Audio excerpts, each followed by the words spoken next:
tracta d'una experiència literària feta amb un material específic que té la característica de ser desplegable tot ell.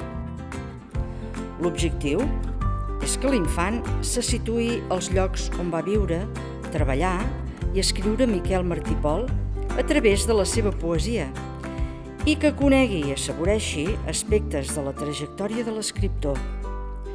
Aquesta experiència literària també té com a finalitat el trobament entre l'infant i la paraula com a generadora d'emocions i sensacions. Els textos poètics ofereixen una mirada nova i atenta a l'entorn i a la vida. Són textos literaris que omplen l'infant de paraules, emocions, ritmes i sensacions.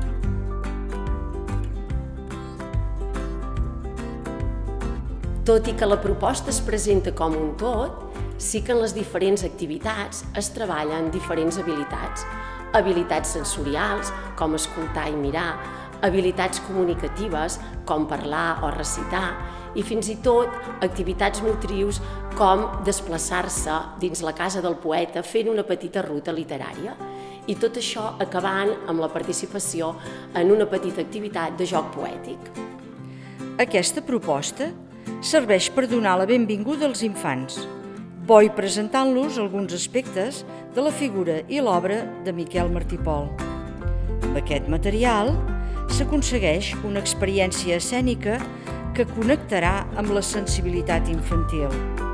Els infants, a partir de titelles i altres objectes, s'endinsaran en la figura del poeta, en la seva vida quotidiana a Roda de Ter, així com en alguns aspectes de la seva poesia. L'acordió de poesia és una proposta participativa d'audició de poemes en forma de joc.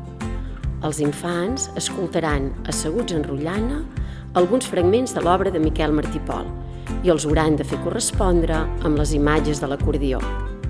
En aquesta activitat, conduïda per l'adult al detall, hi té un paper destacat la bona recitació de poemes. L'itinerari per la Casa Groga ens permet descobrir estances de la casa del poeta i connectar-les amb la seva biografia o amb la seva obra. Per fer-ho, utilitzarem cançons o elements acústics, objectes i anècdotes vinculades a ell i a la seva família. L'itinerari comença davant de l'escriptori on el poeta creava els seus poemes.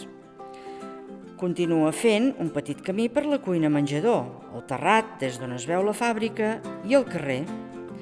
La porta de la casa ens convida a tornar a entrar. És el moment de reviure l'experiència viscuda. Tanca la visita a la Fundació la construcció en paper de la Casa Groga. La casa és l'element objecte que ens permetrà tornar a reviure aquesta experiència i alhora obrir un treball posterior a l'escola. La possibilitat que l'infant pugui posar dins la casa encunyada una tira de paper amb escriptura pròpia o amb un vers del poeta li donarà un valor afegit que deixarà empremta en la ment de l'infant. Per tant, a l'escola, la Caseta Groga tornarà a connectar amb l'experiència i pot ser l'inici d'altres activitats.